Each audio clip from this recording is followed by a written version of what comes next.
Chapter 1. I come to Lilliput. My father lived in the north of England, but he was not very rich. I was the youngest of 5 brothers. I left school when I was 17 years old. My father could not pay for me after that. I traveled on the ship Antelope to the South Seas.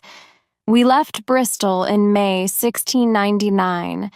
I will not write down everything about our journey on those seas, but I will tell you this. On our way to the East Indies, a great wind carried us the wrong way. 12 of our men died from the hard work and bad food, and the other men were not very strong. One morning there was heavy rain and we could not see well. In the strong winds, the ship hit something in the water and broke. 6 of us got a boat into the sea, but we were weak and the wind turned it over. We fell into the water. The wind and the water carried me away from the other men, and I never saw them again. "I'm going to die," I cried loudly. But then I put my feet down. I could stand. The wind was weaker now. I walked for more than a kilometer through the water and came to an island. It was after 7 at night. I traveled another half a kilometer, but there were no houses or people. Perhaps I could not see them because I was very tired. Then I sat on the ground and slept the best sleep of my life. I woke up after about 9 hours. It was daylight and I was on my back. I tried to stand up, but I could not move. I turned my head a little and looked round me. I saw thousands of strings across my body. They were everywhere, round my arms, my feet, and through my long hair. I could only stay there on my back and look up at the sky. The sun was hot and the light hurt my eyes. I heard noises next to me, but I could see nothing. Then something moved on my foot. It moved over my body and up to my face.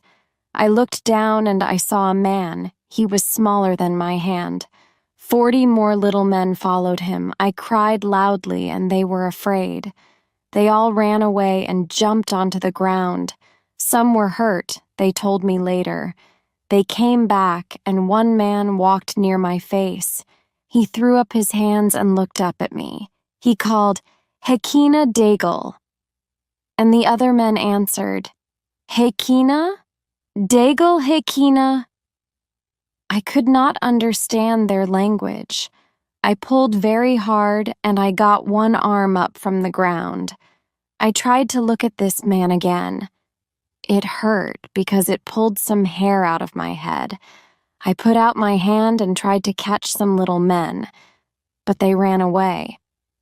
Then I heard a noise and something hurt my hand. 1,000 small swords, I thought. I looked down. They were arrows. Some arrows went into my clothes and I could not feel them, but other arrows went high into the sky and came down on my face. They hurt me and I was afraid for my eyes. I put my hand over my face. "I'll stay quiet," I thought.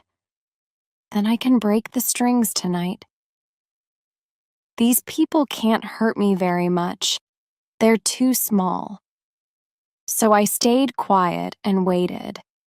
No more arrows came from the little men, but their noise got louder and louder. There are more people here now, I thought.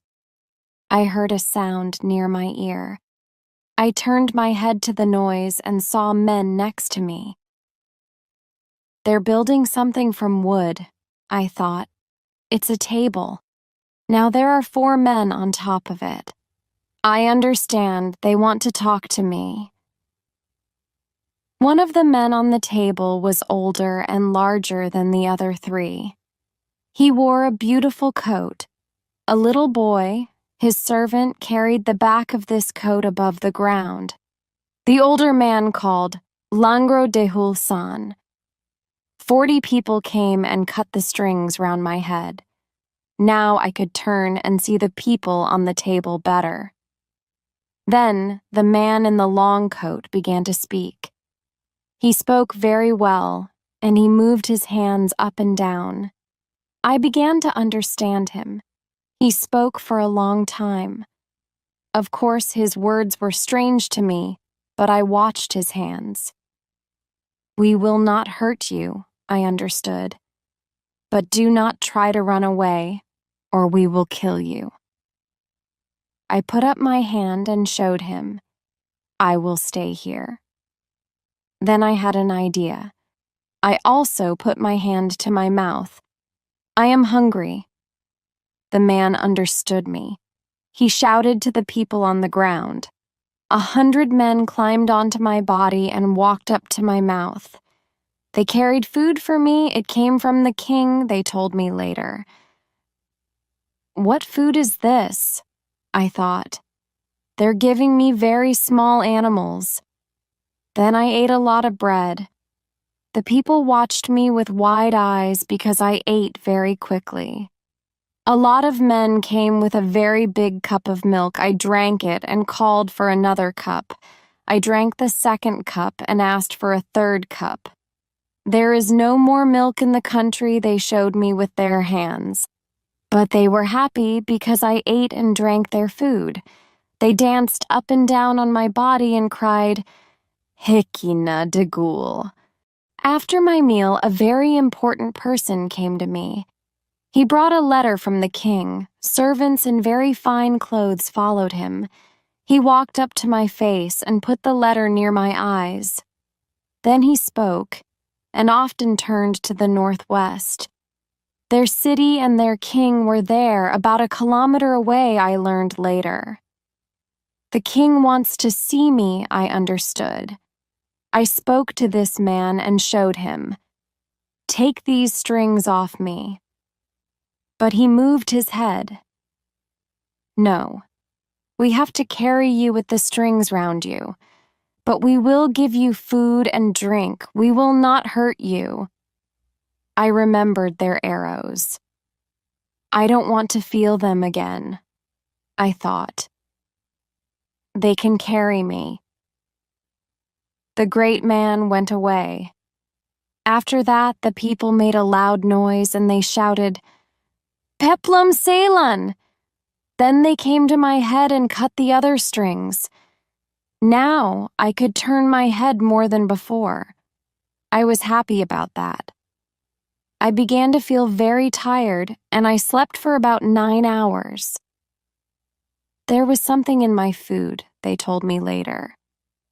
The people brought some wood and pulled me onto it. 900 men worked for 3 hours before I was on the wood. I was asleep. 1,500 of the king's largest horses arrived. After 4 hours, we began our journey. The horses pulled me on my wood, and we traveled for a long time. At night, we slept. 1,000 men with arrows watched me, so I stayed quiet. The next day, at daylight, we moved again. In the middle of the day, we were about 150 meters from the city. The king came out. He walked round me and looked up at me carefully. "Do not climb up onto this man's body," his men told him. "It is too dangerous." We stopped in front of an old church. This was my house now. The great north door was more than a meter high and nearly a meter wide, so I could go into it on my hands. They put a string round one of my feet and tied it to the wall of the church. I could only walk about a meter away from the outside of my door. Chapter 2. My Life in Lily. Early next day, I came out of my house and looked round me. To me, the country of Lilliput was as small as a garden. The tallest trees were about 2 meters high. I turned and looked at the city. Was this little city a picture in a child's book? Across the road from my church, about 6 meters away from me, there was a very big house. I saw people on top of it. The king was there with other men, women, and servants. They're watching me, I thought. After a time, the king came down. He got up on his horse and came nearer me. The horse was afraid of me, the man mountain. It began to jump up and down, but the king, a very good horseman, stayed on his horse. The servants ran to the animal's head and stayed with it. When he could, the king got down. He walked round me, but he never came too near. Men brought me food, and the queen and her young sons watched me from the top of the house.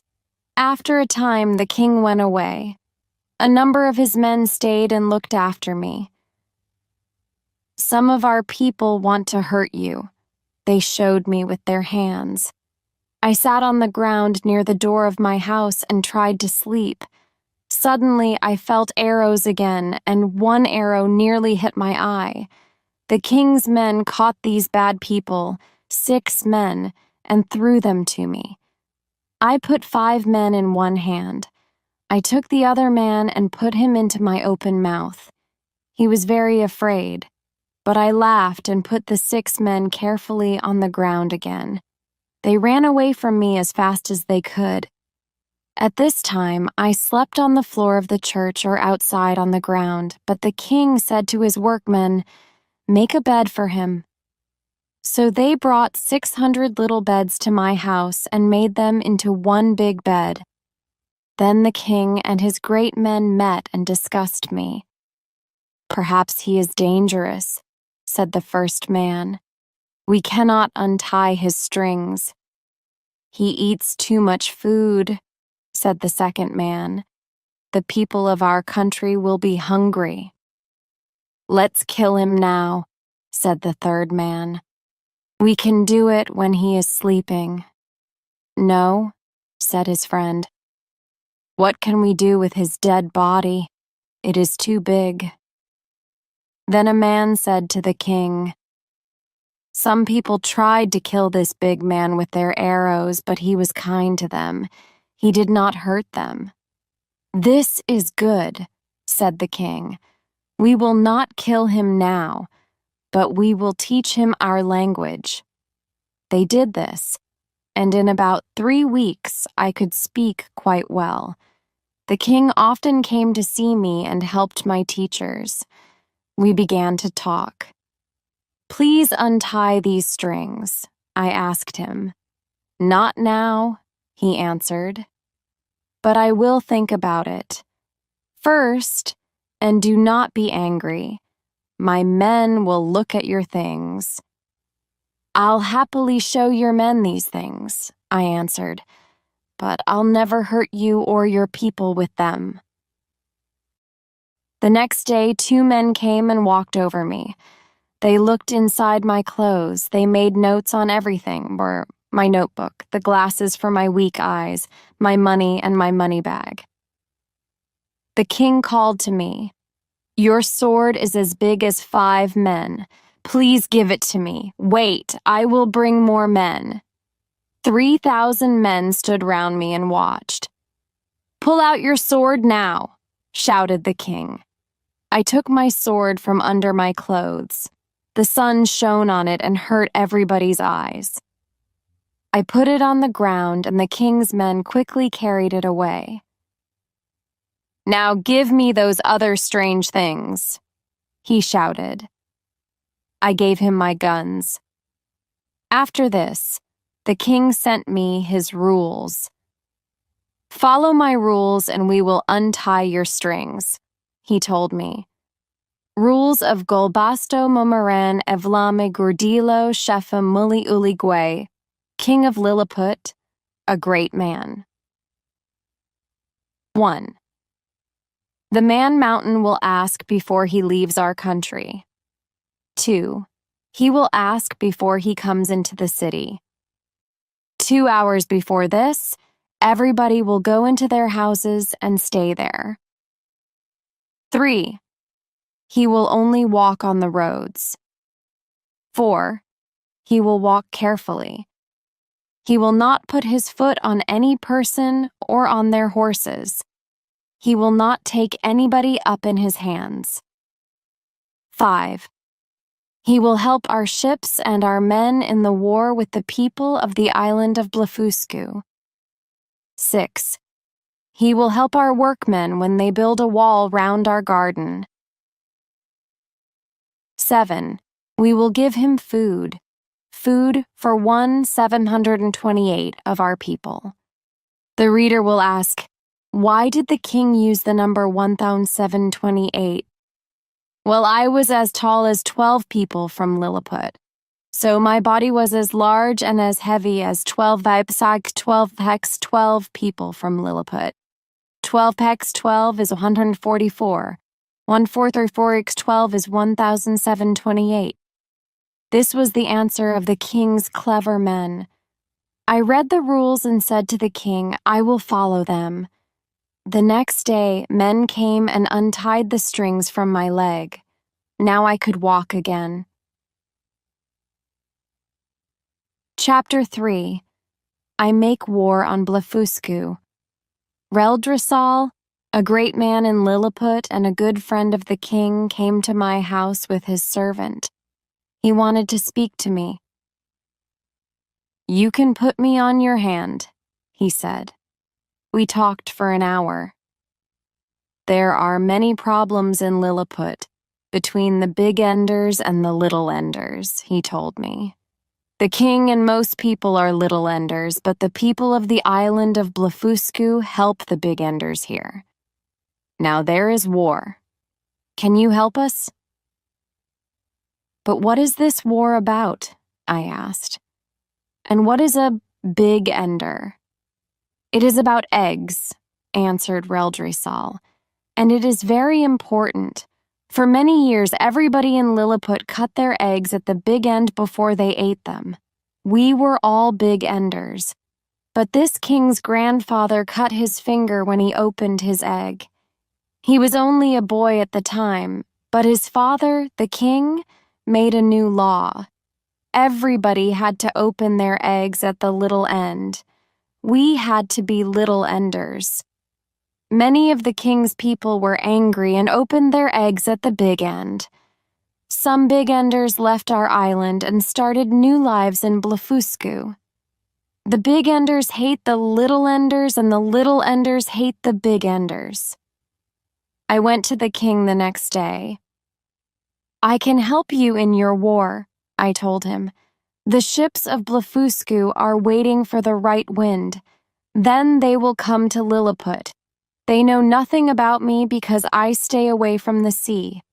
Listen, I have a plan.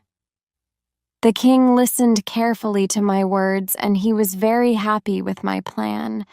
I then went to our ships and asked questions about the sea between the island of Lilliput and the island of Blefuscu. It is not more than 1.5 meters or 2 meters to the bottom of the sea. They told me I found some very strong string. Then I left my shoes on the dry ground and walked into the water. In half an hour, I came to Blefuscu and saw their ships. When they saw me, a lot of men jumped out of their ships into the water. I took my string and put it round the front of every ship. Their men sent arrows at me, and the arrows hit my hands and my face. I was afraid for my eyes, so I put on my eyeglasses. Then I pulled the 40 largest Blefuscu ships after me through the water, and so I came back to Lilliput. The king and his great men could only see the ships from Blefuscu because only my head was above the water. But when I came nearer, I called, I did this for the greatest king of Lilliput. Thank you, the king said. Will you go back to Blefuscu and bring the other ships? Then I will be king of their country. Its people can work for me and be my servants. I can kill the big enders. Then I will be king of the world. No, I won't help you with that. I said. "Don't kill those people. It's wrong." He was very angry. And from that time, some of the king's friends began to talk about me unkindly. Perhaps they'll kill me now or send me away, I thought when I heard this. About 3 weeks later, 6 important men came from Blefuscu to Lilliput. They wanted to end the war. They brought 500 other men with them, helpers, writers, and servants. The king of Lilliput listened to them. Each man spoke for hours, and then the great men of Lilliput answered, with the help of about 600 men. In the end, the men from Blefuscu and the men of Lilliput wrote their names on a paper. That ended the war between their two countries. Don't take too much from the people of Blefuscu. They'll be unhappy again, I told the king's great men, and they listened to me. So the king of Blefuscu was very happy. He sent me a letter. He wanted me to visit his country. Do you remember the rules of the king of Lilliput? The first rule said, "The man mountain will ask before he leaves the country." I knew this rule, but I thought, the king won't say no. I won't ask him. So I got ready for my journey. That night, one of the king's men, a good friend, came to my house. "It is dangerous for you now in Lilliput," he told me. "The king is afraid. Perhaps you will start another war in Blefuscu and fight us from there. His men want to hurt your eyes, then they will give you no food. You will die." I was angry, but then I thought, these people were very kind to me. They're not bad people, only stupid. I'll go to Blefuscu. I took the king's largest ship. I put my clothes and my other things in it. Then I walked through the water and pulled the ship after me. I arrived quickly at the island of Blefuscu. Near the sea, I met 2 men. "Where's your city?" I asked them. They showed me the way. There the king of Blefuscu and his queen came out and met me. They wanted me to be happy, but there was no big house for me there. I had to put my coat over me and sleep outside on the ground. Chapter 4. I come home again. 3 days later, on the northeast of the island, I saw something in the sea a long way away. Perhaps it was a boat. I walked into the water and went near it. It was a boat. The wind and water pushed it and turned it over in the water. I ran back to the city. "Can you send 20 large ships and 2,000 men?" I asked the king. "I want to bring the boat back to the beach." The king's ships came. They tied strings round the boat and pulled it nearer the island. Then I took it and turned it up the right way. It was fine. "Now I can go back to my country," I cried. "I do not want you to go," said the king. But he gave me food and men. The men helped me, and after 2 or 3 days I was ready. I took 6 animals with me because I wanted to show them in my country. I wanted to take some little people too, but they were afraid. I left the island of Blefuscu on 1st May 1702. On my 3rd day at sea, I saw a ship.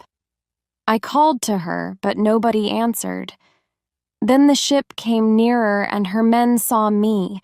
It was an English ship. I was very happy to see it. I carried my things onto it. I put the 6 animals in my hat. One man on the ship was an old friend, Peter Williams. He told the other men my name, and everybody was very kind to me. "Where are you traveling from?" they asked.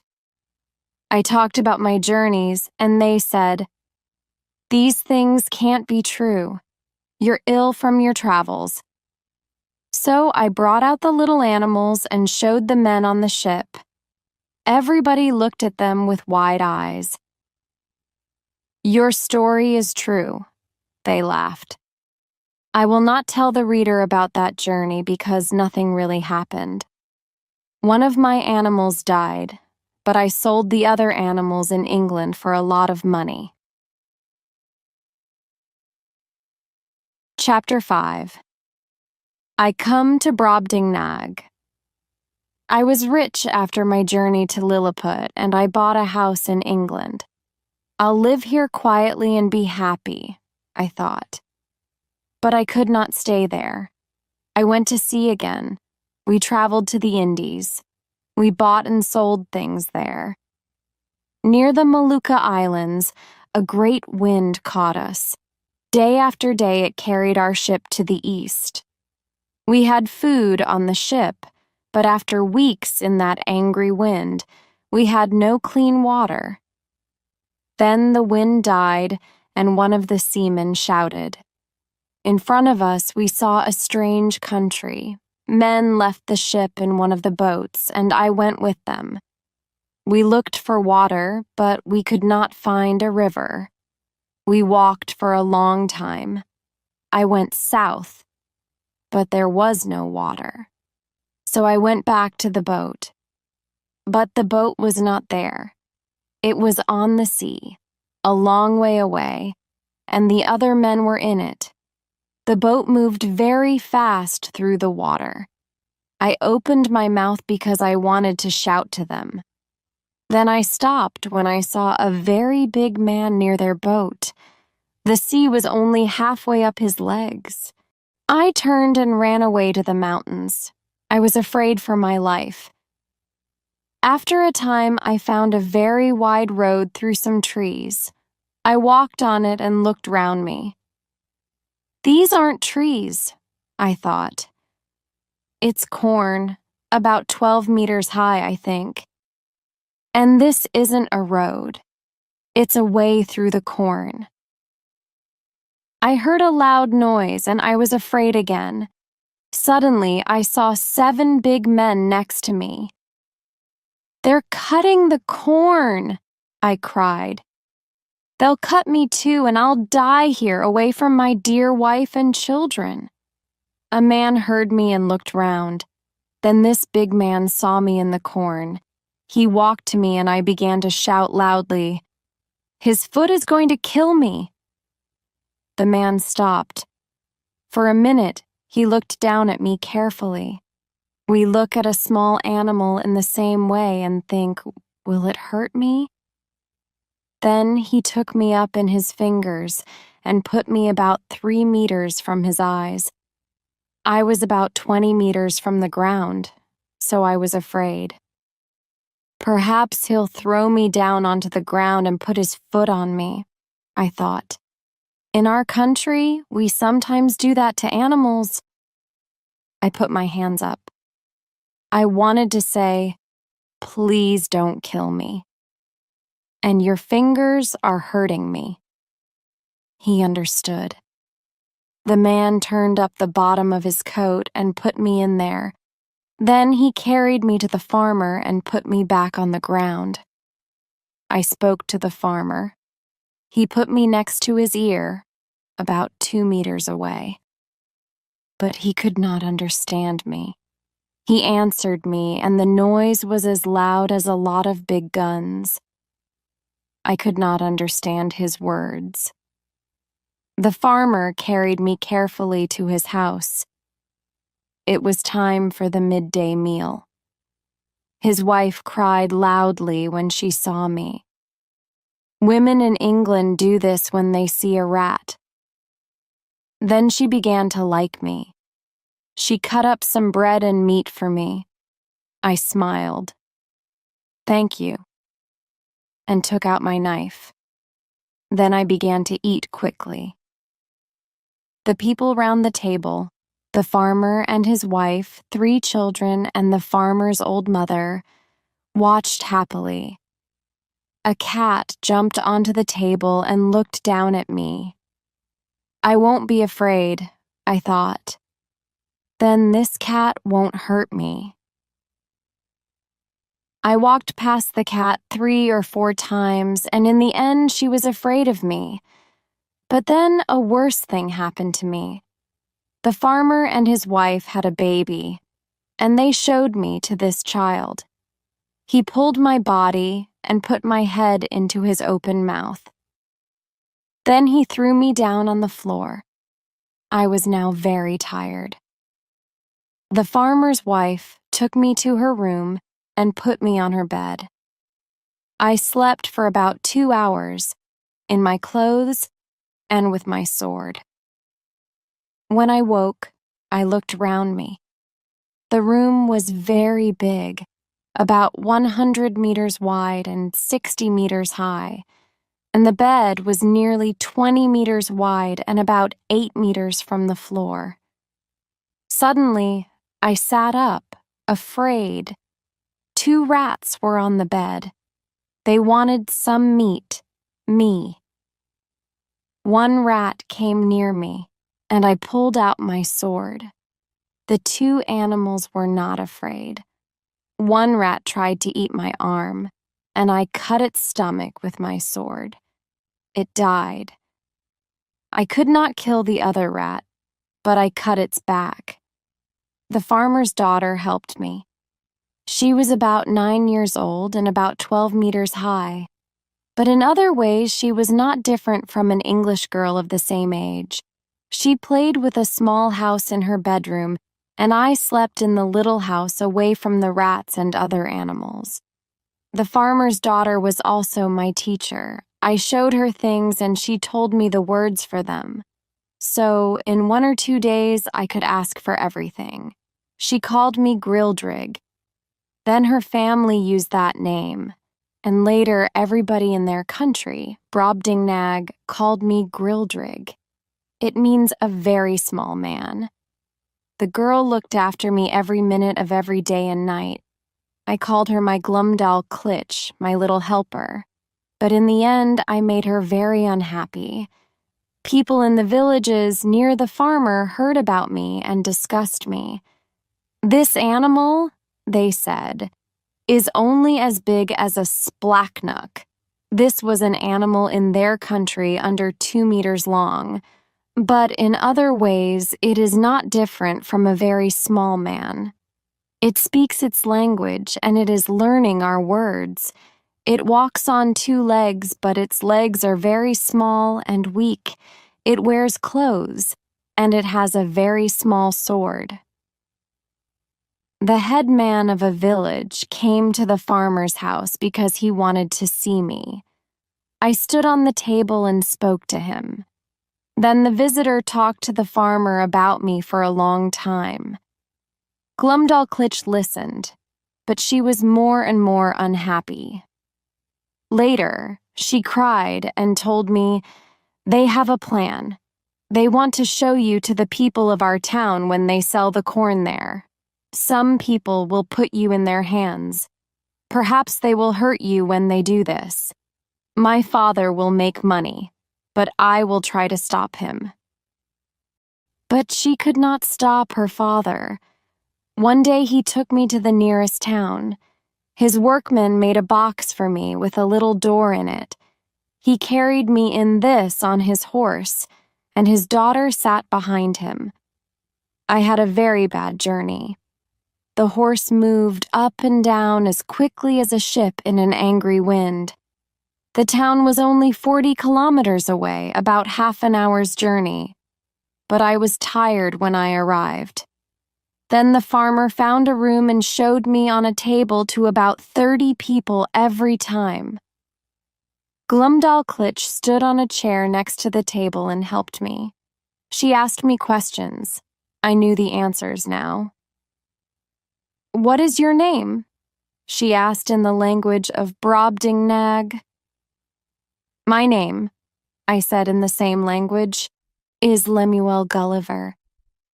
I had to shout, "Where do you come from?" "I come from England." "Why are you very small?" "I am not small. I am as big as the other men in England.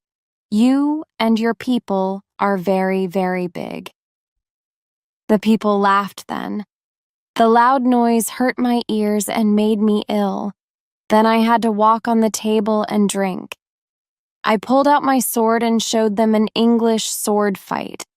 And I had to do a lot of other things. The farmer showed me 12 times that day. After that, and after a very bad journey back to the farmer's house, I was very tired and ill. I did not get better. The farmer wanted more and more money. He began to show me every day at his farm, and people came from a long way away. Glumdalclitch cried because I was very weak. "What can I do?" she said. Chapter 6. I Meet the King and Queen. I was very ill now. "I think he is going to die," said the farmer.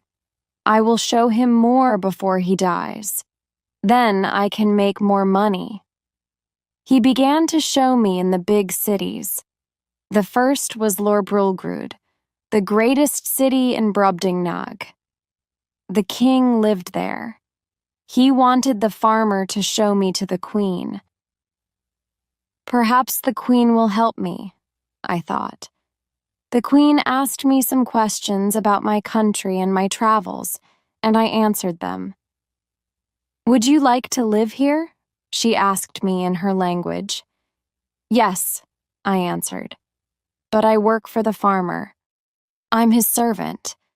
I'll have to stay with him." "Perhaps he will sell you to me," the queen answered. The queen bought me from the farmer for a lot of money. "Can his daughter work for you?" I asked the queen. "She's a good friend.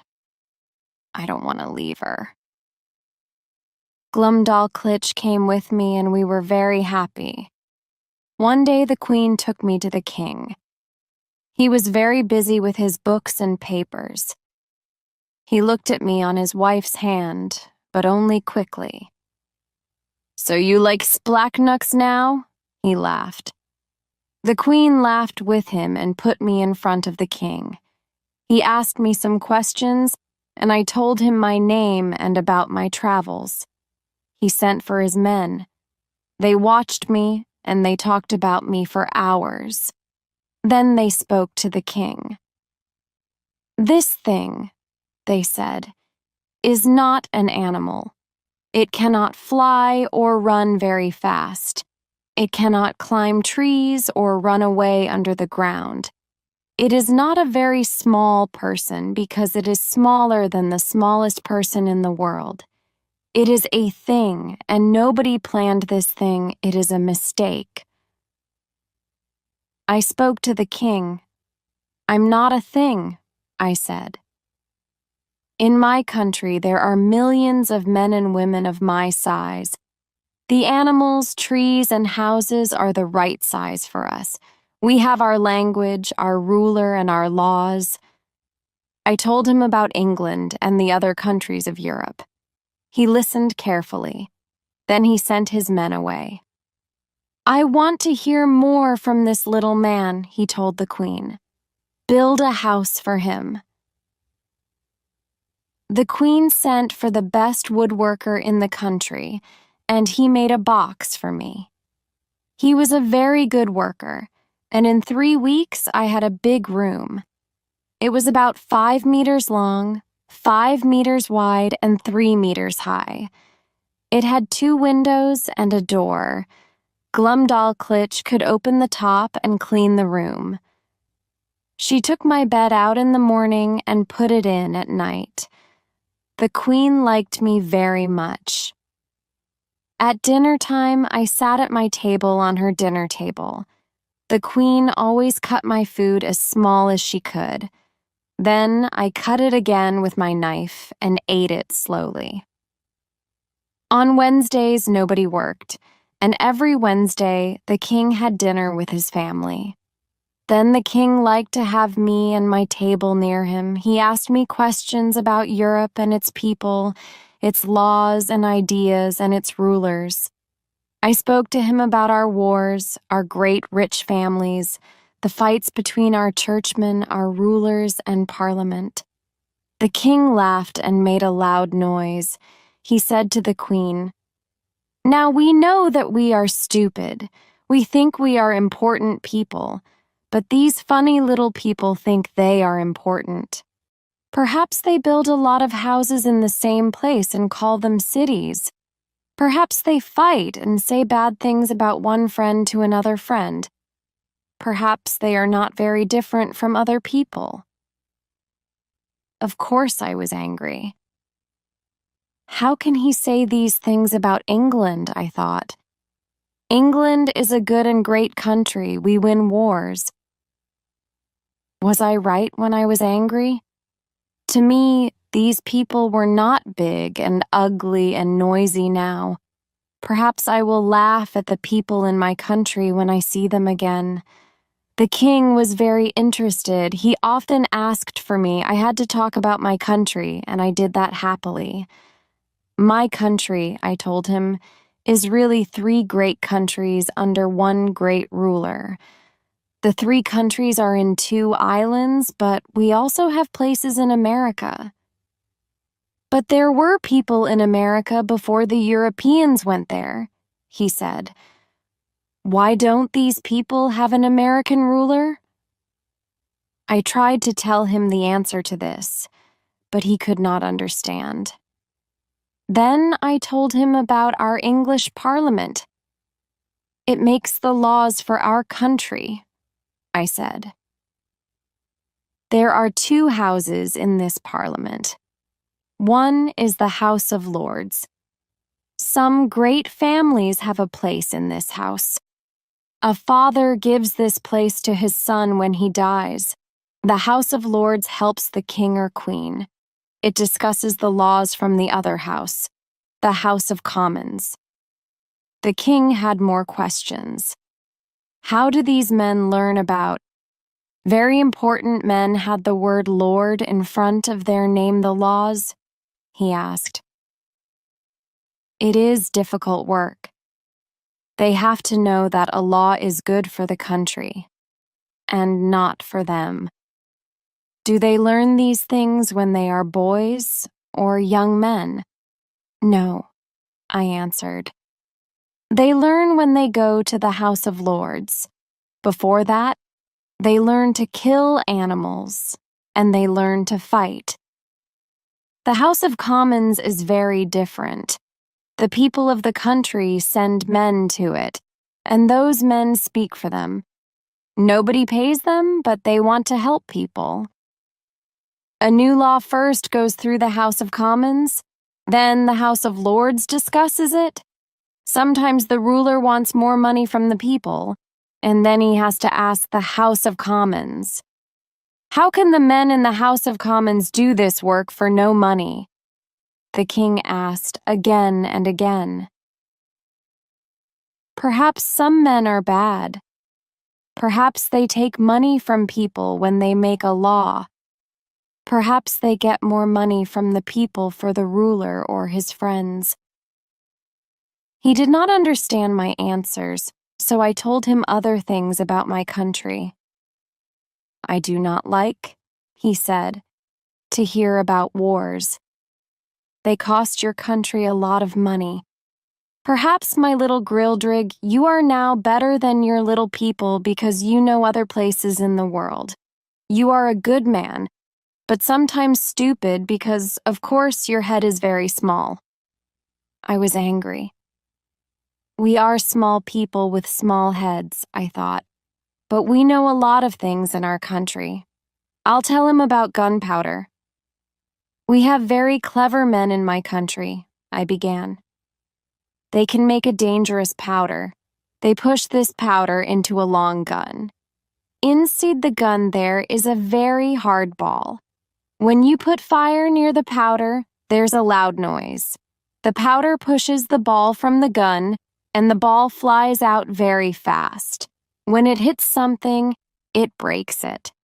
A ball from the biggest gun will kill a lot of men, or it will break the strongest wall. or send the biggest ship to the bottom of the sea. "Who can make this powder?" the king asked me. "A lot of people, from good schools," I said. "I can make it. I can show your workmen and they can make big guns, perhaps 60 meters long.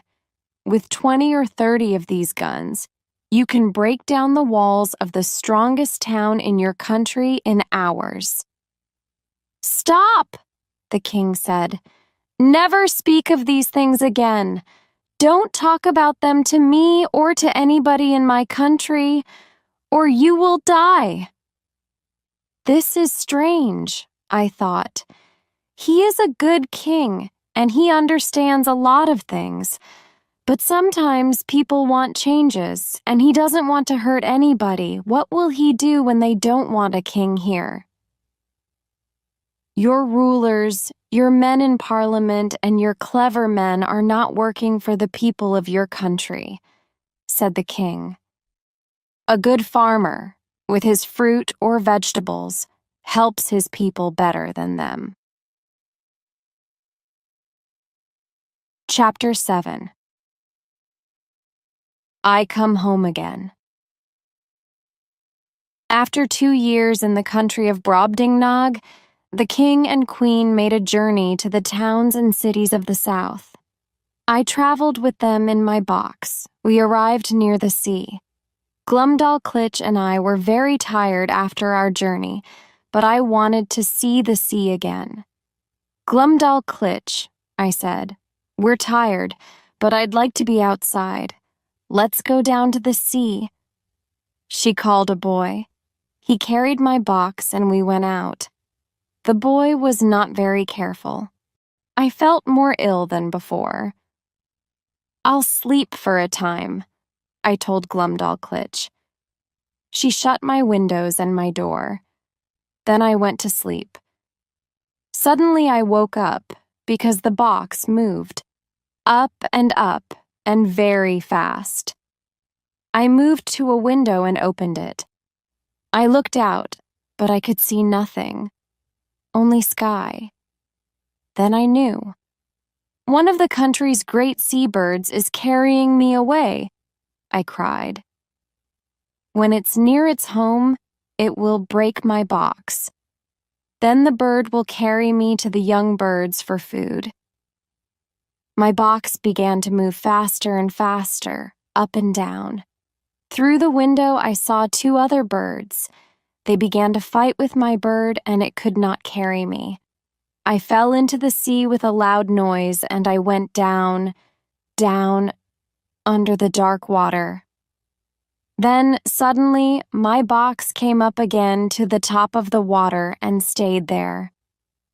"I'm not dead," I cried, "and the water isn't coming in. But what's going to happen to me? How can I get out? Will I die because I'm hungry or thirsty or cold? Will great winds break my box?" One day I heard a loud noise. Something pulled my box up about a meter, and I could hear the sound of people. So I shouted in different languages. Something or somebody moved the top of the box, and then I heard, in English, the words, "Is anybody there?"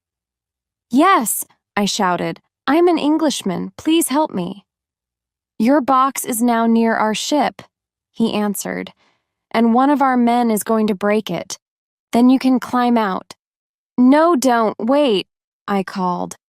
"Pull the box out of the water and put me on a table."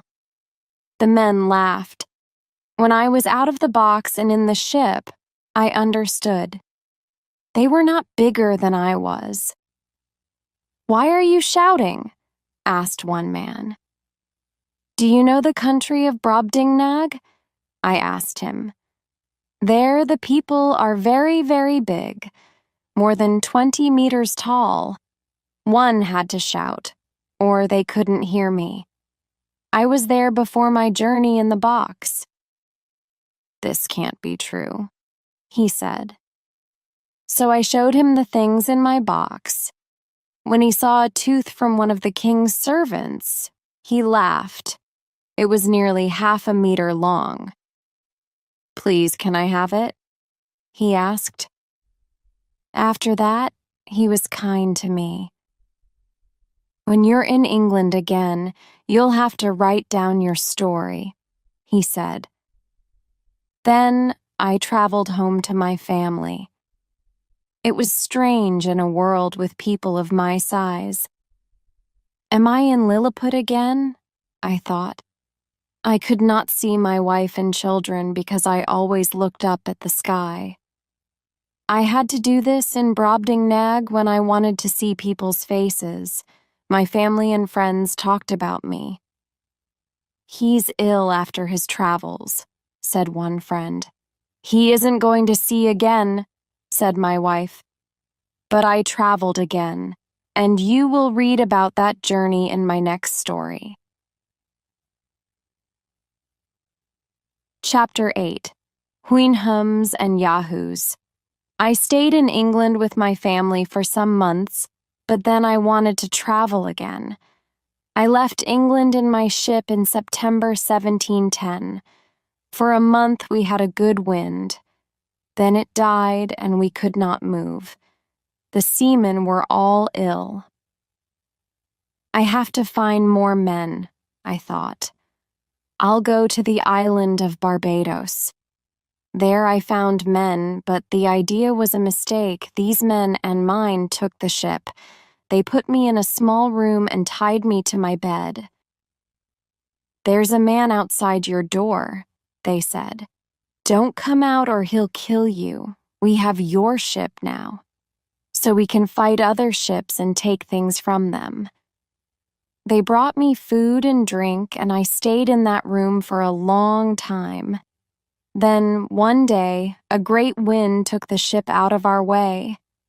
In May 1711, the other men saw a beach and they took me to it in the ship's small boat. "What country is this?" I asked them. They said nothing and left me there. I began to walk away from the sea. I had my sword with me, and I was happy about that. When I came to a road, I walked carefully. I was afraid of arrows. I saw some animals near the road and other animals up in the trees. They were very dirty and very ugly. The bigger animals had a lot of hair on their heads, their faces and their backs, and on the front of their legs and feet. The smaller animals had longer hair on their heads, but not much hair on their bodies. Their hair was different colors: brown, red, black, and yellow. I hated these animals.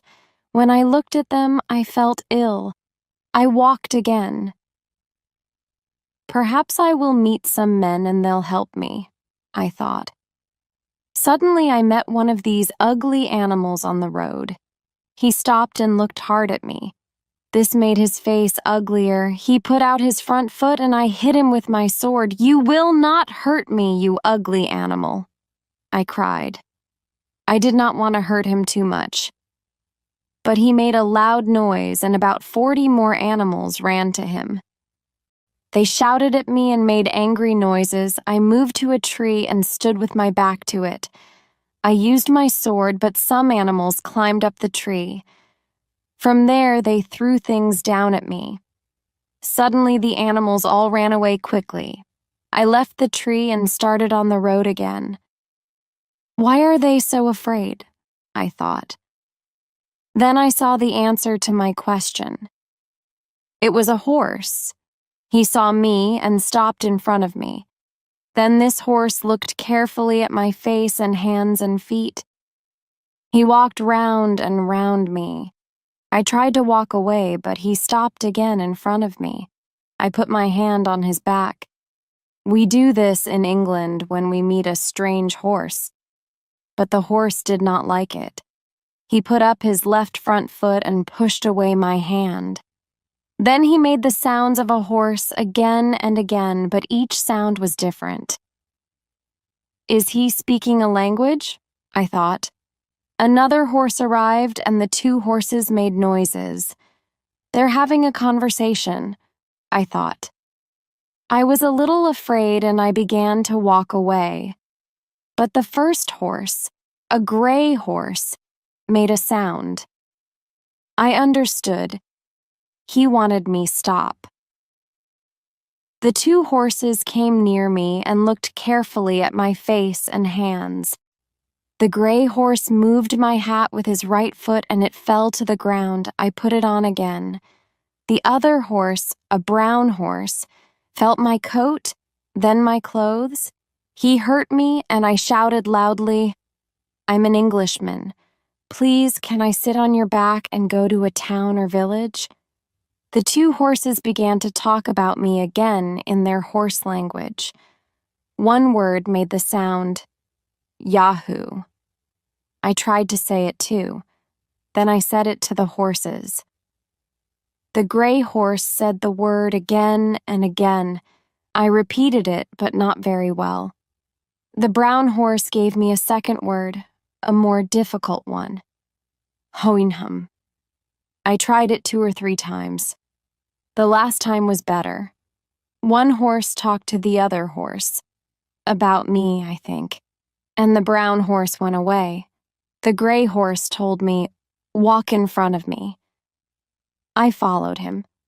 Sometimes I walked too slowly and he cried, "Hoon, hoon." "I'm tired and I can't walk faster." I showed him. "Can I sit on the ground?" Then the horse stood quietly and I sat down. We traveled for 5 kilometers before we arrived at a house. I began to look for people. They teach their horses well in this country, I thought. Now I'll meet the owner of this fine horse and he can help me. But there were no people in the first room of the house, only horses. I followed the horse into the second room, then the third room. I waited for people. The gray horse made a sound, and a smaller horse and 2 young horses came. They looked at me. This is the horse's house, I thought. The gray horse is the owner, and these are his wife and children. The servants are horses too. But how can this be true? The wife looked at me in an unfriendly way. She turned to the gray horse and spoke to him. I heard the word Yahoo. He moved his head and said, "Hoon, hoon." So I followed him. We went to another house, and in it there were 3 of those ugly, hairy animals. They could not leave because there was strong string round them. The other end of the string was in the wall. The gray horse called a young red-brown horse, a servant, and the servant untied one of the animals. He put that ugly, hairy animal next to me. The owner and his servant looked carefully at the animal, then at me. Again, I heard the word Yahoo. Then I understood. This ugly animal was not very different from a man. He had front feet and I had hands. My feet and the Yahoo's feet were the same. The horses could not see that, because I wore shoes. Our bodies were the same too. But the horses could not see that because I wore clothes. The red-brown horse gave me different foods. The Yahoos ate meat, but I could not eat it. It was too hard and dirty. Then the horse gave me horse food, but it was too dry for me. I'll have to meet some men, I thought, or I'll die. And these Yahoos are not men. I put my hands to my mouth. I am thirsty. The horses gave me milk. Later I made bread from the dry horse food. Sometimes I caught a bird or a small animal and ate that. With this food and some fruit from the trees, I lived a very good life. I was never ill on that island. At night, the gray horse, I will call him my owner, talked to his servants about me. They found a place for me near the horse's house, and not too near the yahoos. I slept there. Chapter 9. The Life of the Hoween-Hums.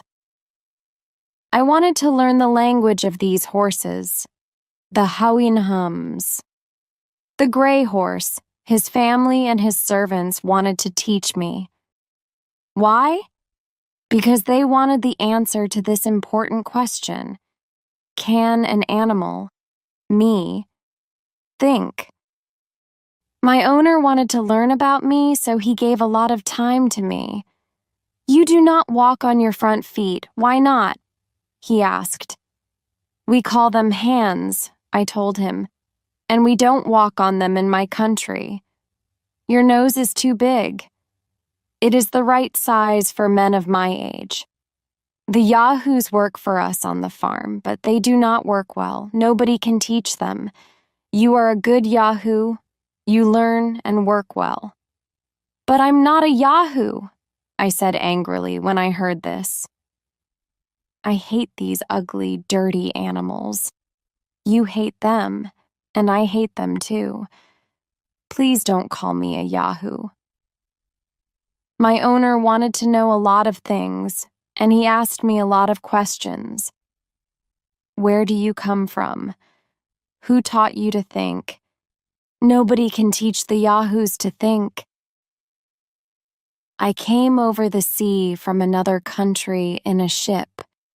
You make ships from wood, I told him. The other men on the ship brought me here and went away. It is not possible, he answered. No animal can make something from wood and go across the sea in it. Your words are a mistake. I could not understand these last words. Later, I understood. There is no word in the Houyhnhnms' language for untrue. They use language because they want somebody to understand. When the speaker's words are not true, the words are stupid. They are a mistake because the hearer cannot understand him. So, why did the speaker speak? We talked again and again. Who are the rulers in your country? He asked me. You call them yahoos, I answered. Do you have Houyhnhnms there? Yes, I said. We call them horses. There are many horses in my country. Yahoo servants look after them. They give them food and make their beds. We like horses. They are strong and they run well. We sit on them when we travel, and they run and jump for us. How can you use them in that way? Asked my owner angrily. The Houyhnhnms use yahoos. They work on the farms. They pull things and carry things. There are houses for them, but the houses are not too near the horses' houses. When they are not working, they stay outside. The yahoos love to be dirty, and the Houyhnhnms cannot understand that. Other animals like to be clean. I was clean. In this way, I was different from the yahoos. The Houyhnhnms saw this and liked me for it. One day, I talked to my owner about the wars in my country. We had a long war with another country, France, I told him. More than 1 million men died. Why do you have wars? He asked. Sometimes the rulers want more cities, I answered. Then a strong country fights a weak country. The winner takes the weak country, and then the other people are his servants. But you yahoos cannot hurt other people with your teeth, he said. Our yahoos hurt other yahoos in this way. Your words are a mistake. I told him about the guns and gunpowder in my country. We can kill a lot of people with one big gun. He stopped me. I do not like our yahoos, he said. But they do not think. They are stupid. They fight for food, for the best places, or because they want to fight. You yahoos can think, so why do you fight? That is worse. He's calling us yahoos again, I thought. I'll tell him about the good things in my country. So I talked for a long time about our parliament, our rulers, our laws, and our clever men and women.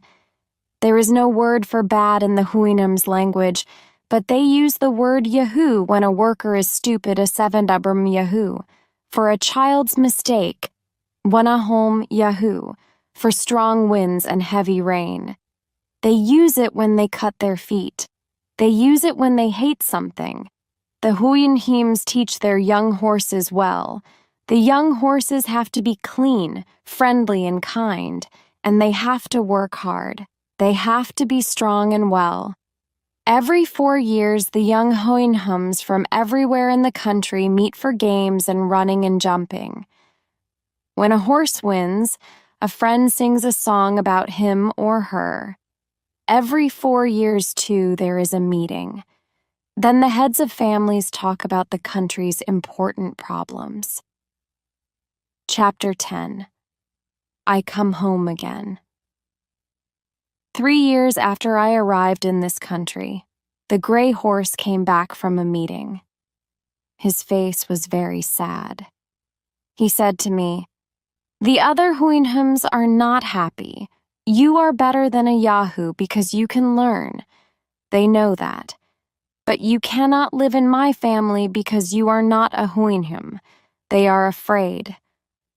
One day perhaps the Yahoos will fight us and you will help them.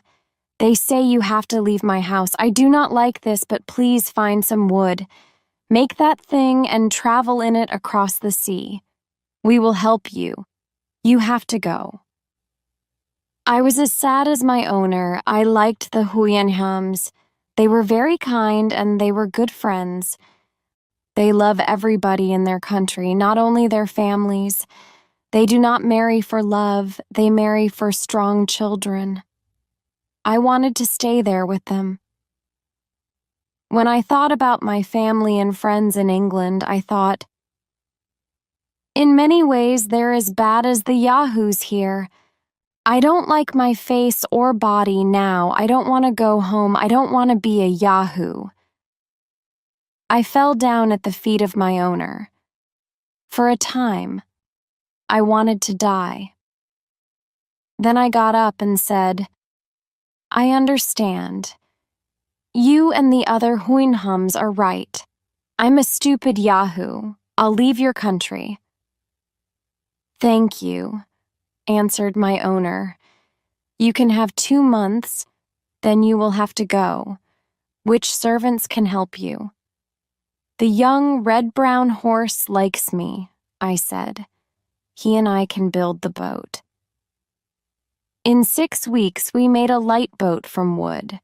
We put food and milk and water into it. On 15th February, 1715, I was ready. Early in the morning, my owner and his family came down to the water and watched. The gray horse cried and put his front foot to my mouth. When I moved out to sea, I heard the red-brown horse. He called in his language, "Be careful, good Yahoo!" I was on the sea for many days. I wanted to go to India, but I could not find that country. I was nearly dead when I saw a ship. The Yahoos on the ship were good men, but I felt ill when I looked at them. I wanted to jump into the sea. "I cannot live with Yahoos," I cried. But a man stopped me and tied me to my bed. They spoke to me in the Portuguese language. I know this language well, and I could understand them. This was very strange for me. After 2 or 3 days, I began to feel better, and I told them about the Yahoos. "This cannot be true," they cried. I was angry. After my time in the country of the Huinhums, I could only speak true words, but they listened to my story again. They thought carefully about it and said, "This is possible." I traveled on this ship to Lisbon. There I found a ship for England. It was very difficult for me. I had to learn to live with men again. In many ways, they are not different from yahoos. But I don't want to live with yahoos, I cried. I want to live with good, kind Houyhnhams. I hate dirty yahoos, and I hate bad yahoos. My people make me angry when they are unkind to horses. I bought 2 horses. I understand them well, and they understand me. I talk to them every day. They are good friends. I can never forget the wonderful Houyhnhams.